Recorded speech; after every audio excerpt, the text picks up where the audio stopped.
Yo, yo, yo, we live on location. Me and the blackest one, man. We got one of the best players of all time with us today. We very privileged to have our OG, an eight-time NBA All-Star, three-time All-NBA second team, and he's also in the National Basketball Hall of Fame.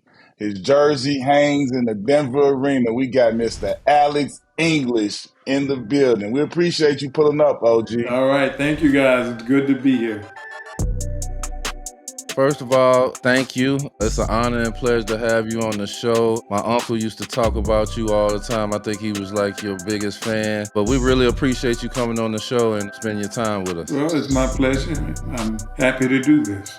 First question is, when you first got to the league, who was the first person to bust your ass? First person, man, that's a tough one because I came off the bench when I first got to the league. I would say the toughest player that I had to guard was the guy that played on my team. His name was Bobby Dandridge. Bobby James. Oh, Okay. okay. Yeah. South Carolina, Columbus. How was it growing up in that time in South Carolina? And how did you pick up, what made you pick up the basketball and who put the basketball in your hand? Growing up in Columbia, South Carolina back in the 60s was not easy. There's very segregated. And I grew up in, of course, all black neighborhood and very poor. I grew up in a household of 13 brothers, sisters, and cousins, a three-room house. Mm. And for me, it was fun, growing up in Columbia, even though, we had the segregation and we had the racism that was strong back then. Being a young kid, you didn't pay as much attention to it. Yeah. But I grew up, when you're young, you play whatever sport is in season. So we Yeah. played basketball, we played baseball, we Baseball, played football, whatever was in season, we played. ran And I track. took a liking to football, and Yeah. I played defensive end, and I got away from football on my first game. They swept my end and swept me away, and that was the end for me. Yeah. Yeah. So my basketball coach said you should just stay with this game, and so I did. What gave you the love for basketball and who taught you like the fundamentals of basketball? As you all know, playing the game of basketball, there's no two things that are the same every time.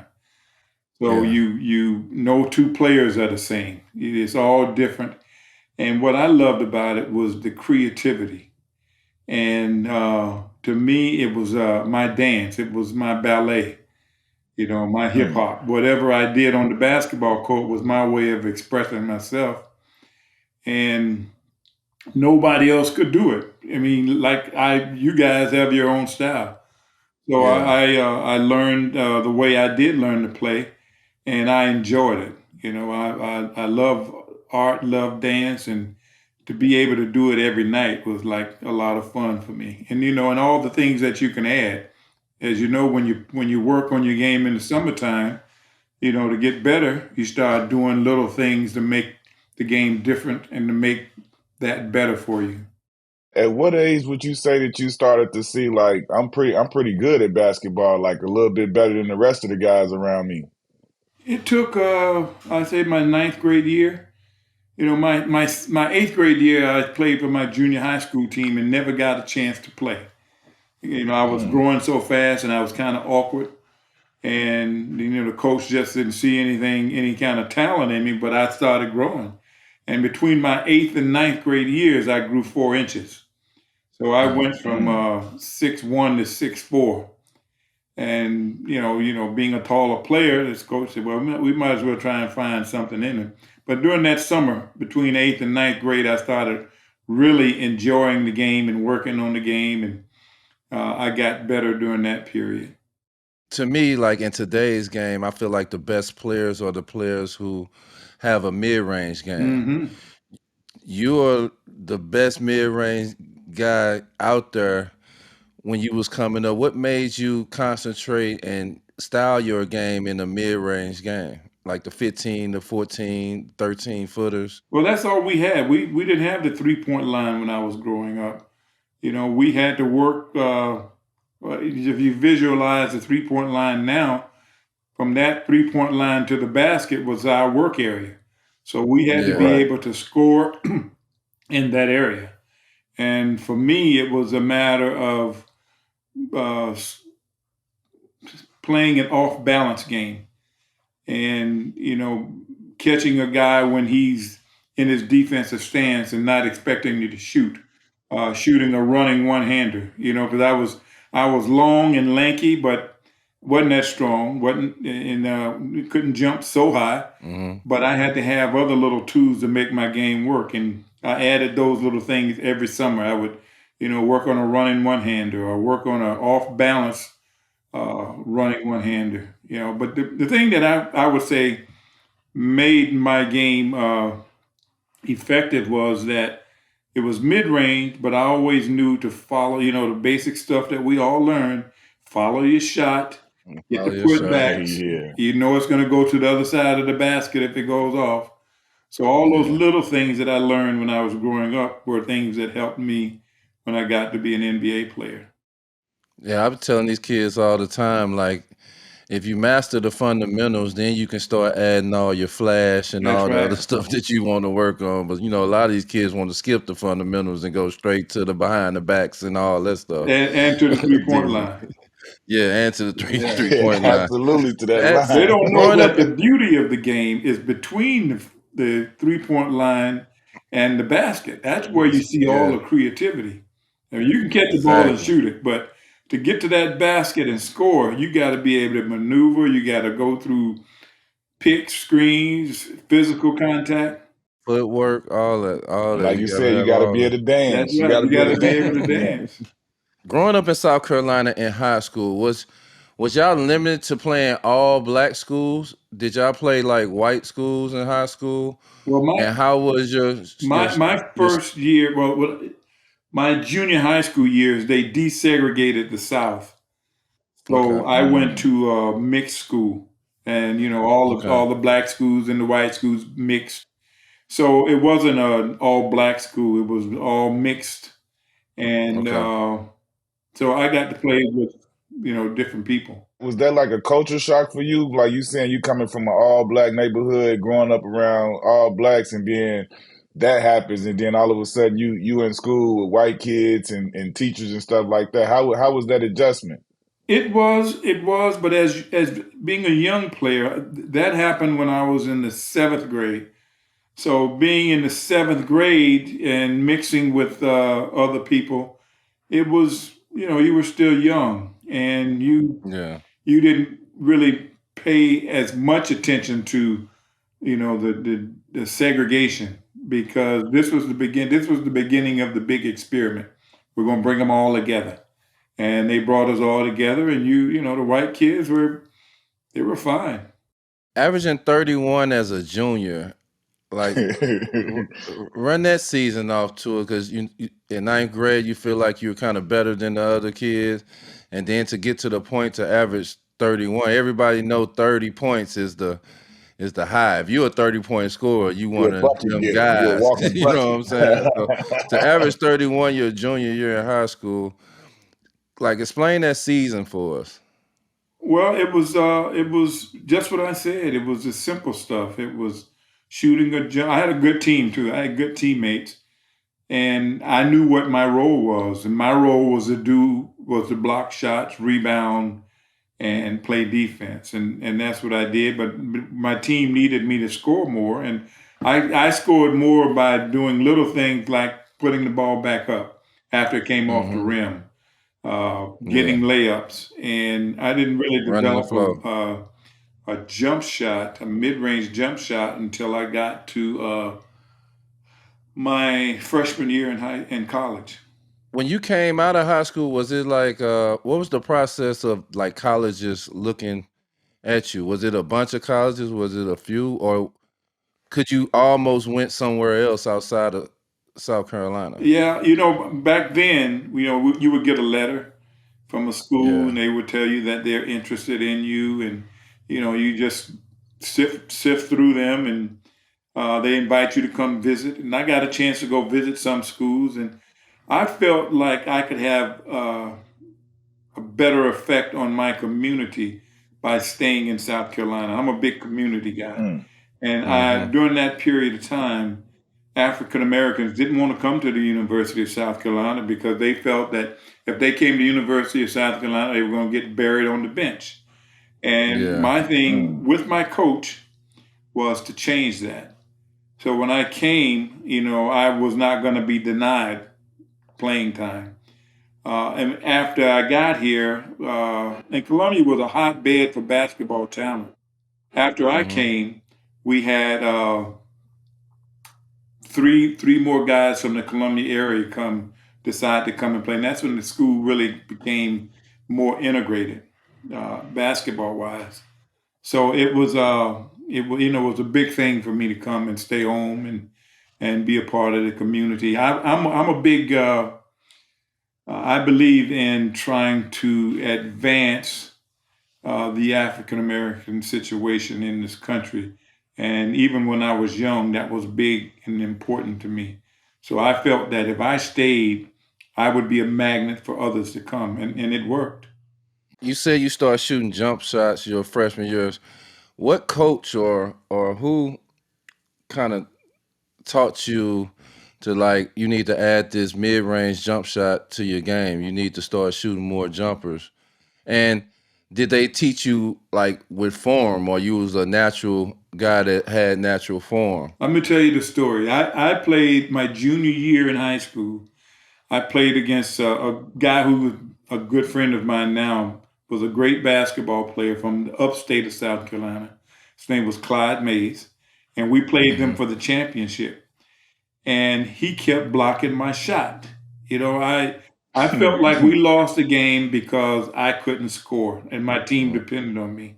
So during Yeah. that summer, I got in the gym and I said, what can I do to make it more difficult for people to block my shots? And I realized that if I could jump as high as I could and extend my arm as high as I could and release at the Mm-hmm. tip, it would be more difficult.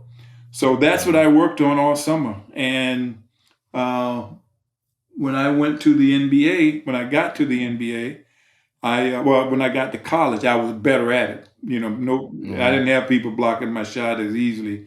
And as you Yeah. get older and you start working on your game, you perfect the different things about your game as you get older. So I got better with the mid-range jump shot, turnaround jump shot as I got older and as I played more. You said that when you got there, you wanted to change how everybody looked at going to South Carolina, and you weren't going to be denied. Was that part of you saying that you was going to start and play in every single game and never miss a game? Like when you was doing it, did you realize how rare that would become? Well, I realized what I could do. And when I got to South Carolina, there was only one African American that had played there, and he was my roommate. And he didn't get to play much. But I was different. I was 6'8", and even though I was slim, I was more of an agile player. I ran the floor, I rebounded, blocked shots. I did those kinds of things. And my freshman year coming to South Carolina, we had the number one class out of college coming here. I mean, I had people like Mm. Mike Dunleavy and other guys that played with me. And I felt like, hey, I came because I felt like I could play. And you're right, I was not going to be denied. Playing in South Carolina after your 4 years, and you have the scoring record, the all-time scoring record, Still. all-time rebounding record. How did you feel to accomplish that at a university, coming from where you came from to the point where, like, you the all-time leading scorer, you the all-time leading rebounder? Well, for me, I'm not the all-time leading scorer now. A guy by the name of B.J. Mackey has surpassed me as far as Mm. at University of South Carolina. But uh, When I think about what I did, being able to play as a freshman when I came out, because before I came out, freshmen couldn't play. Freshmen they had Mm. another squad for freshmen. But when I came out, they had made it so that freshmen could play, and I got a chance to play. So I think I was blessed enough to take advantage of that. When you decided to go to the draft, and can you explain the process of like how many teams you worked out for, See, Pre-draft you process. and guys, you guys have a different perspective. yeah, When I came out as a second round pick, they called me on the phone and said, Milwaukee Bucks have drafted you. That was mm, it. There was no That was it. working out for nobody. You just Wow. reported to training camp in the fall, and you tried to make the team. what was that like? Did you get your family together and y'all sat by the phone No, waiting to none see of if you was that. gonna None get a of call, that. or it was just like you going by your day and then Yeah, out the blue I'm they call like, you? it was the draft day, and I knew it was draft day, and I was hoping I was going to get drafted. And then my coach Uh-huh. called me and said, "Yeah, you got drafted in the second round." I was, "Oh, great," not knowing exactly what that meant. But he hooked me up with Right. one of his friends who was an attorney to be my agent, and that's how I got started. So basically, it was like they basically watched our games, watched the games, and then decided, like on draft day, who they were gonna take. And then Yeah, you guys found out by phone call. It was no bringing guys in, working them out. It was just we watched them, and this is who we want to take. And when that's it right. comes our time, we just gonna call them and say, "You drafted you." Yeah, nothing like what you all did. It was just a phone Okay. call. You got drafted. We drafted you in the second round, and I got my first year. I got my bonus for signing with the Milwaukee Bucks was $10,000, Mm, and my first year was that I made. If I made the team, I would get 50,000. So mm. my total compensation that year was $60,000, and $60,000. there was no Woo. guarantee for the second year. So, but it was a 2-year deal. So, the second year I would go up to 60,000 if I made the team. Mm, Mm. mm. That was it. So it wasn't, That's there wasn't that umbrella, that parachute to say, okay, if I sign and don't make the team, I'm gonna still get paid because I've got a guaranteed contract. I had to go out and work my tail off each year. You coming from playing every single game in college, all time leading scorer, all time leading rebound, to getting to the highest league that's out there, and you get limited minutes. So how did you just mentally stay focused on like I'm gonna stick with it? Because I heard like back in the day, guys played in the NBA and they still had other jobs and stuff or other things that they was doing Some in guys the did. process. Yeah. I was blessed to go to a good squad, and I had mentors that were strong. That Hmm. guy who beat me out in high school was also playing for the Milwaukee Bucks when I got there, and Okay. we were fighting for the same position, and he ended up mm. getting cut, and I got to stay. But my Mm. mentors that time were people like Bob Dandridge and the great Junior Bridgman and Dave Myers. They were all there, so I got to learn from some good quality people. So Yeah. it was a lot easier for me, but I worked my tail off. I said I'm not gonna be denied. I'm gonna make this team. So I did everything that I needed to do and had a good preseason Hmm. and almost got cut. And the owner Wayne Embry called me down and said, "Hey, we called you down. We want to cut you. We want to release you, but we feel you're too valuable. We're going to keep you." So I was out the door and back in the door in one day, and that was the beginning of my career. You brought up Junior Bridgman, as obviously he's recently passed. Can you talk about how he was as a mentor for you? Oh I man, he mean, was. he's become like a mentor to so many of the younger guys and the guys in the current generation for everything he's accomplished and did. But talk about him in those days being your mentor. Well, he was a friend. He played the same position I played. He played a small forward, two guard. I played small forward. but he was just one of the best human beings overall that I have ever met. And even to the day he died, I would say I have not met a better human being than Junior Bridgman. He, we played together for a couple of years. We stayed friends. I left Milwaukee and he stayed there. And when I retired, he was the one. I was a Wendy's franchisee as well, Oh, and he okay. is the one that got me involved in Wendy's. So That's awesome. he was a mentor and just a great friend, great human being who I love and respect and will miss dearly. You go to the Pacers. You wind up going to the Indiana Pacers, and you start playing. Now, when you start playing, you start your first year. You average 16, 8, and 3 on 50% shooting.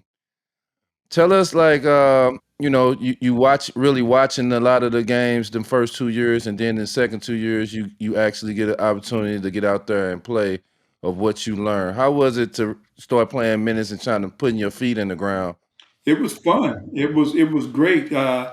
I put the work in. Off season, I would really get to the gym and I would work out. And my after a few years, I got to play in the summer league. I had people like Tyrone Corbin, Xavier Hmm. McDaniel. They were the young players behind me that I got to play Yeah, against. And we'd go in the gym and we'd have some battles. So yeah, I got to work with them and learn from them. And I felt that Indiana was going to be a place that I could get better. I got a chance to start my first year, yeah. and that was good for me. I had never started in the NBA, so it was good, and I got a chance to kind of learn the lay of the land. I'd gotten the opportunity learning from Junior Bridgman and Bobby Dandridge when I was in Milwaukee. Milwaukee, yeah, They were two of the best small forwards around at that time. So when I got yeah. to Indiana, I got a chance to expound upon the stuff that I'd learned from them. Yeah, I see your second year you went up to 21.9, 7.7, and like how was that to feel? Like, 'cause we all know we both were in a position too where our first couple of years we didn't get to play, but then once you started to get out there, like how did your confidence go once you saw that you were going number one get a chance to be out there, but then you saw also that the success was coming. You was your game, you was getting your game off. It was fun. It was, once I got a chance to start, I enjoyed that, but I wanted to do what I needed to do for the team to win. Because the next year they traded and brought Mickey Johnson in, and they needed scoring off the bench, so they made Mickey the starter, and I came off the bench as the sixth man, and Yeah. we were more successful then. Getting traded to Denver, you made your first All-Star game, and one of the things that you always want to be respected by your peers in this league to show that you can play in this league and you one of the best players in the league. How was your first All-Star game appearance, and what it was like when you found out that you made the All-Star team? Of course, I was elated. I was just so excited and just over the moon. And when we got there to play that game, I don't know if I got to play that much, but just being in the whole atmosphere of Yeah. being out there, being considered one of the best. People were like Julius Irving and Magic Johnson, Larry Bird. Guys like that were on the squad. Some of the all-time greats. So Yeah. it was an honor for me, and I knew I had put the work in, so I felt like I was supposed to be there. What was it like in practice for you guys? Because like me and D Miles, we had a chance to work with Kiki Vandeweghe. We know he like the triple threat Yes. god of the world. Like, what was it like to be in practice? Because like we know the history of both of you guys.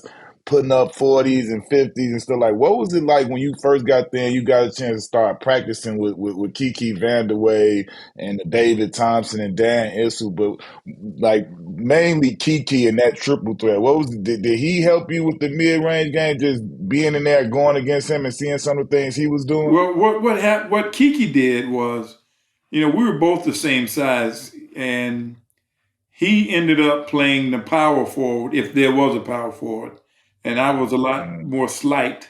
So he took the brunt of the defense, but he also had the slower player, the bigger, slower player. And Yeah. as you know, his first step was just off the chain. He would rock him to sleep, and he'd go and not only would he shoot a jump shot, he would dunk on him, Yeah. left or right hand. I always felt that Kiki didn't get what he deserved as for his accolades for as being a great player, because he was a great player. Yeah. If you backed off of him, he was going to hit that jump shot. You got up on him, he was going to triple threat you and go around you, and he could rebound. He had really big hands, so Yeah. he was really good, and I enjoyed playing with him. That's why I think when we played, both of us played the small forward, and Dan Issel was the middle. People have a difficult time guarding us every night.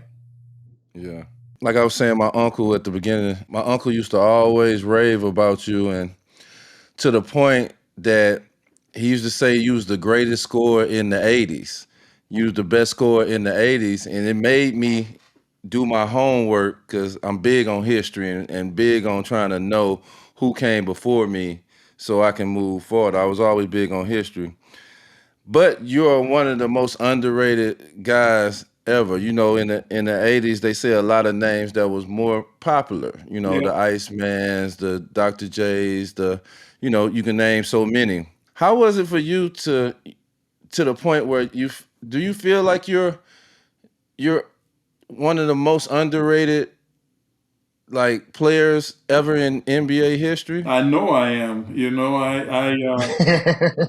I know what my work is, and I look at my body of work, and I put it up against anybody. And for me, it was an insult not to be one of the top 50 players. And then I Yeah. said, okay, well, maybe the top 75, and still not make it at the top 75.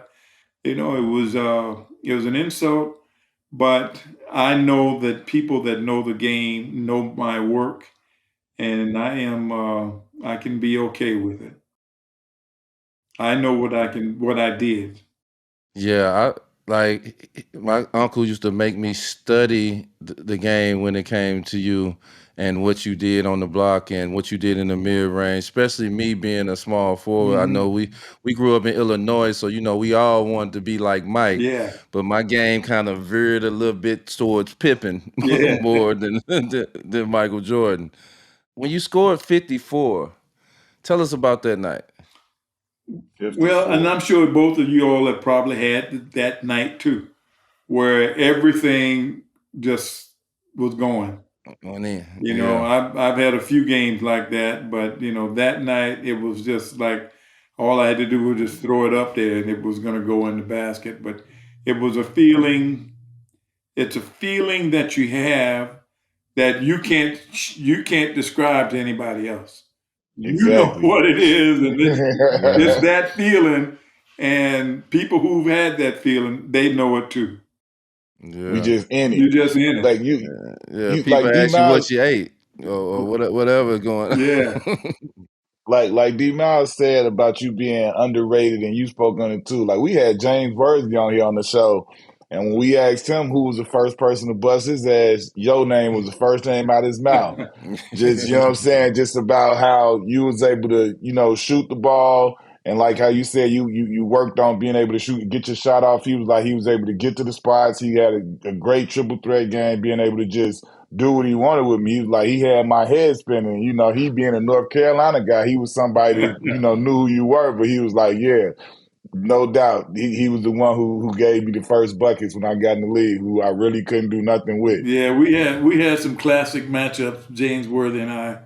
But during my era, I had classic matchup with a lot of guys. As you all know, the small forward and the two guard position back then Yeah. were the spots, and every now The and then you get a spots. big guy in the middle. But I mean, every night, if it wasn't Larry Bird, it was Bernard King or Marcus Johnson, Kelly Tripucka. I mean, it was every night. It was somebody different Somebody. who probably gonna give you 20 or 30 that night. But it wasn't just at that spot. And the two guards, the Drexlers and some of the other guys, like Eddie Johnson. Every night it was somebody. So that my era of basketball, I feel like was probably one of the most exciting periods for basketball history. You just named a lot of guys. Like who was like some of those matchups that you just like enjoyed going against, where you knew whether it's because like you had the advantage or you knew it was going to be a tough night. Like what was just some of the guys that you look forward to going against for whatever reasons? Well, I enjoy playing every night. I tell you the nights I didn't enjoy when I had to play somebody like Bernard King or Ooh. or Dennis Rodman. Yeah. Those were the Yeah. two guys. Like offensively, Bernard King was just a little beast because he was like a thundering herd coming out on the wing. And then Dennis Rodman, I was a runner. I would outrun everybody and get to my spot. I couldn't lose Dennis Rodman. Yeah. Wherever I go, he was like a disease. It was like, if you leave me alone. But Yeah. he was all over me, and I had to figure out a way to score, uh, and I didn't have to guard him that much on offense. But he was looking to block my shot. He was getting rebounds. He was getting putbacks. He was just a great player. In '85, y'all went to the Western Conference Finals. Did you feel like y'all could have won a championship with that team? I felt like we could have. We played the Lakers that year in the Yeah. Western Conference Finals. We'd gone to the Great Western Forum, and they just killed us the first game. Second game, we beat them. That's how it happens in the playoffs sometimes. You get beat bad. Yeah. Second game, the other team comes back. We go Yeah. back to Denver. It was 2-2-1-1-1 back then. We go back Yeah. to Denver, and in the first quarter, I'm going up. You know how you get there, your hands, your fingers taped for that ligament right there when you Yeah. have that damage there. And I had both of my thumbs taped, and I go up for a rebound. Kareem gets the rebound, and he comes down and he does this, and I had my hands up, and his elbow hit me right here, and I broke my thumb. So that was the end of our playoffs. You was averaging 30. Yeah, Averaging 30. yeah. You the franchise all-time leading scorer, averaging 25.9. Like, is that something like when you got done that you think would still be surviving this long? I did not. I did not. It won't survive much longer with the Joker. Yeah, Joker, You know, Joker making his ascent I'm on it. We telling yeah, you. know. he's got my all-time assist record, and he's slowly getting. He'll be the all-time leading scorer, no doubt about it. When you look at him, what do you think of Joker's game? How much appreciation? Because he's kind of like a throwback in this league where you got all of this stuff going on. He kind of the big man who still, I mean, even though it's not back to the basket how it used to be, he's still more retro than a lot of the guys, these young guys now. He's retro, but he's also forging his own style and his Yeah, own game to where other players are going to have. You know how guys when say for instance when Michael was playing, guys wanted to be like Mike. They wanted to dunk and yeah, shoot jump shots and do all the things Mike did. And there are probably guys that aren't as agile or quick. They see the Joker and say, I want to be like the Joker. He uses his yeah. body so well. He's got all kinds of little shots. He sees the floor so well. It's almost like he's got eyes in the back of his head. But if you notice when he's playing, how well he uses the girth of his body. He'll get you down low and he'll throw a little hook shot from here, but his wide body has got you over here, so you're not gonna get to Yeah. block Yeah, the shot. Body between the yeah, ball. That's right. And then when he's Yeah. outside, he's able to drive to the basket and back you down and shoot the three or whatever he needs to do. But you know, if you leave him, if you come double him, he's gonna find your man. And Yeah. yeah, so he's a throwback and a new age. How was it when when they won the championship? When Denver won the yeah. championship finally? How did you feel about I that? felt great about it. You know, it was something that we wanted to see the team do as a franchise, and Yeah. it's like we could never get there. And Yeah. Coach Malone and his guys, they did a great job of bringing it Great all job. together, and getting it's all the little pieces. You look at the pieces that they had the right pieces. It wasn't just They Joker though. It did. was Murray. Nah, It yeah, was they had a whole squad. KCP. It was Yeah. Gordon. Aaron They Gordon. all Yeah. had a different part, a different role to play, and they played their roles well. 31 franchise records, all time records when you retired.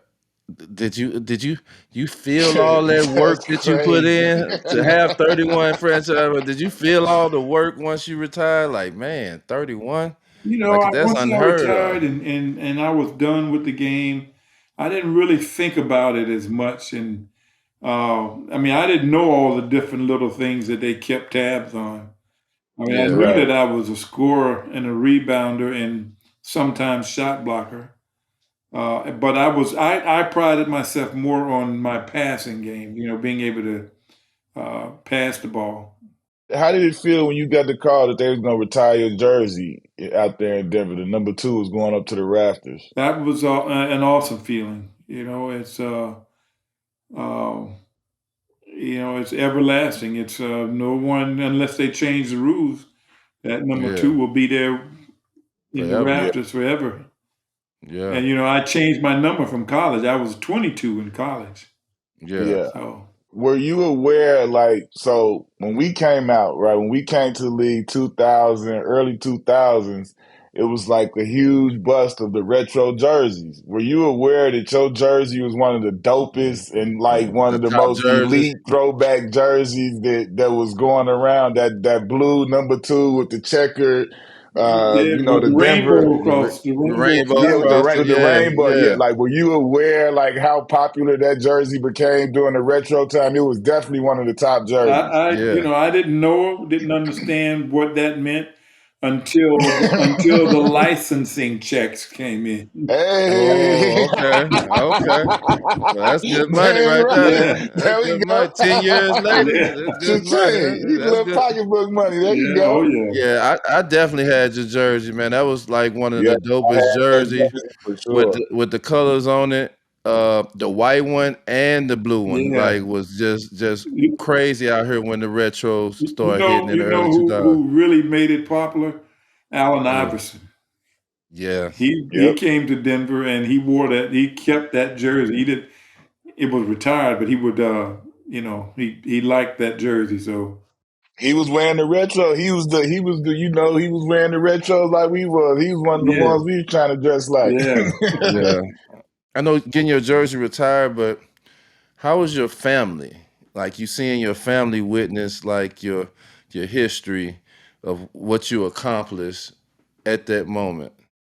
Well, it was early in my career. My mom got to witness me as a college player and some NBA player, some Mm. NBA time, and to make her proud, it was just an awesome feeling for me, and to be able to, and you guys probably can relate to wanting to bring your family up and help them as much as you can, and being able to do something for my mom that made her feel special was probably the highlight of my career. Second to none. I know that. Yeah, Getting inducted to the Basketball Hall of Fame, us as players, everybody want to get inducted and want to get that jacket and want to get that statue.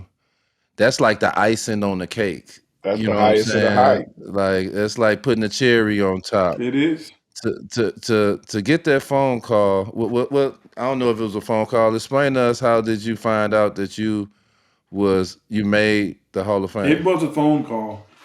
I got Okay. a phone call from at that time, whoever the head of the Hall of Fame was, and said that I had been selected. And it was hard for me to believe, Yeah. to be in the same space with the Wilt Chamberlains and Bill Russells and Hughes Hmm. Irvings and all those great basketball players that came before me. It was just an honor and awesome feeling for me. It's a question I like to ask, OG. I know it's a little different time as far as the money, but like you still, when you made the pro, you ran into more money than you had ever seen at that point. Oh man, that 50,000 was a lot of money to me. You know that's Yeah, right. this is what I want to know. With that 50,000, I don't want to know. Everybody take care of their mom or their family. I want to know what did OG Alex English do when you got that money just to treat yourself. It ain't got to be nothing like what was the craziest thing you did to treat yourself when you got I the bought bag. me a Volkswagen van, A Volkswagen Hey, the van? Oh, the, the okay. a van. Tell camper. me about the van. Tell me I about had it. a Volkswagen camper that it was orange, and Oh, you could drive it and you could use it as an apartment if you went out. okay. So you had the trimmers on it. You had the sleeper in and Had the everything. sleeper in it. That was for me. That was my highlight. And then when I made the team the second year, I got a chance to trade it and get me a new car, and I got a Okay. Volvo. Volvo. I was thinking you finna say a '76 Granville Pontiac or a Oh, that '76 was I Impala or couldn't something afford like that. that. I He said he wasn't good. He said he wasn't doing it that couldn't big afford that. yet. I only got what I could afford. You got to start one, you got to bench one, you got to trade one, and you got to cut one. Damn. So it's four guys. Okay. You got to start, Damn. bench, trade, or cut. The first guy is Julius Irvin, Dr. J. The second guy is George Gervin, Iceman. The third guy is Bernard King. The fourth guy is Larry Bird. Oh, I All mean, small forwards. Who would you start? Who would you bench? Who would you trade? I start Who would you all of cut? them. nobody If I could only pick one, Yeah, if if I you could only only pick pick one, one, probably Larry Bird. Larry Bird. Mm, Okay. every Okay. legend. Larry Legend. They don't give Larry enough credit no No, more. I don't know why. Larry was Larry the was the one. truth. Larry was true. You played with Milwaukee. You played with the Pacers. You played with Denver. You had a lot of teammates over your career. If you had to pick four teammates that you played with to make your ultimate five, all of them in their prime, all of them at their best, with you, who would make your ultimate five roster? Uh, definitely, Fat Lever Oh. and Kiki Vandeweghe Okay. Mm-hmm. and probably Dan Issel, One more. T.R. Dunn. Mm, nice five right there now. Yeah. Let me ask you about the today's game. You seen the game from the '70s and how it evolved, how the rules changed, how different players play. I know you might feel like me, the traveling and the carrying is getting out of hand, but outside of that, how do you feel about today's game and where the NBA has got to? I think, for a minute I was concerned, but I've seen some of the young talent now, and I'm not as concerned. Uh, there's a nice bevy of young talent that's come into the league, and only thing I've been not disappointed with, but I would like to see them do less of, is shoot the 3-pointer. To always be looking for the 3-point shot. Me too. You I Yeah. gotta know, raise my hand on Yeah. that. Me too. maybe that's because I'm a mid-range kind of guy, but I think the beauty uh, of the game is between the 3-point line and the basket. And mhm. there are some guys that shoot the three, and it's a beautiful shot. But I think they rely on it too much now, and I guess that's the analytics part of it that we didn't have to That's deal all. with. Yeah. when you look at a guy like Kevin Durant, like how much do you appreciate his game? He's a guy who fully embraces the mid range and like he's like a hooper's, he's a purist. He wants to be a perfect player, like a 50, 40, 90 guy. He wants to be as efficient as possible. How you feel about his game and where he's been able to evolve to? He's one of my favorite players. I like what he does on the floor. Um, he doesn't have to make a big, hullabaloo about making a jump shot. He Yeah, shoots the shot and just goes back down the court and plays defense. yeah, And he's mid-range, like you say, but he also comes through with with big moments. I remember him yes, being in the Olympic Games, and without Kevin Durant, who knows where we would have gone. Yeah, yeah, Uh, yeah. I like his game. yeah, You seen the All-Star game format this year, and you played in the traditional All-Star game format.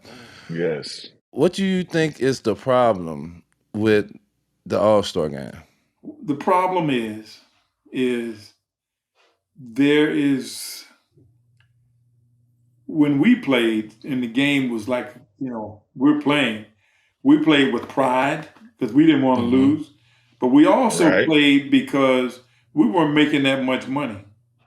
Yeah, We got about $5,000 for winning, or 10,000 for winning, 5,000 if you lost, yeah. and that was a part of it, but it was more about the pride of the game, Right. and Yeah, it was a real game. It wasn't no gimmicks. It was like, okay, we are the East, you are the West. Let's see who's got the toughest. And we came yeah. out and we hooped. Listen, that's the way I think it should be. Just like, hey, we want to play, That's we right. want to show y'all we better than you because it's a game to be played. If it's a game That's to be right. played, we gonna show y'all up, and y'all ain't gonna show us It's up. like going Yeah, back to the playground. It's like, okay, yeah. let's see what you got. So we, like you, OG. I mean, I like to say appreciate you because you clearly opened these doors for us. Because me and D Miles have had the opportunity to be in a couple movies as little That's extras, great. acting and stuff. So tell us about your experience getting to be in some of the movies you was in, Eddie with Whoopi Goldberg, Amazing Grace, and just some of the things that you got a chance to do. Well, I was for me playing the Amazing Grace was probably one of the highlights of my career because I felt like the character was me. Yeah, It was a player that decided to give up basketball to make the world better. And that's what he mm, did. And I enjoyed that character. I enjoyed, Jamie Lee Curtis and Gregory Peck and all the people that worked with me. It was a lot of fun. It's some great basketball players come out of South Carolina. Can you speak on some of the players like the KGs, the Ray Allens, the Jermaine O'Neals, Ja Morant, uh, like these guys who, come GG after you, Jackson. Yeah. Gigi Jackson, these guys who Middleton, come after you, a lot Middleton. of guys. It's Yeah, to keep the tradition going and to keep South Carolina relevant in the league and repping your state. well, Just speak on some of them guys for us. yeah, it's great to see some of the players that have come out of the state that and they weren't just players, they were very good players. Yeah, Xavier McDaniel, Jermaine yeah, O'Neal, Kevin Garnett, now Ray Allen and John Morant, and then you got Tyrone Corbin, yeah. and Middleton, who PC. played with Milwaukee, Milwaukee. and a lot of Yeah, other people that I can't even name that's come out of the Yeah. state. Larry Nance. It's been just a Larry whole bunch of Nance. guys. Uh, but Is Zion from South Carolina? uh, Zion, is he from there too? Zion as well. Zion is from there as Zion Yeah. too. well. I didn't say that. Yeah, So him and that was something to have the two top picks in that Yeah, draft him and be from Ja. South Carolina. Yeah, that was amazing. So, and then now we've got women players that are just as exceptional. Asia. A- yeah. Yeah. Speaking of women, let's talk about like how good it how great of a thing that Don is doing with the women's Gamecocks. No, nothing against the men, but the women Gamecocks and how she's bringing so much energy to the university And the state. and and the Yeah. state. Yeah, she You know what is. I'm saying? She's a one of a kind, exceptional coach. She doesn't bend to rhetoric from the outside. She Yeah, coaches. She's been here a lot of years, and young ladies like to play for her. You know, she's benefited from the talent in this state as well with Asia Wilson, yeah, and now you Hmm. have Malaysia Fulwale and Joyce Edwards, yeah, who are on the team now. They are exceptional. They're going to be exceptional players in the league as well.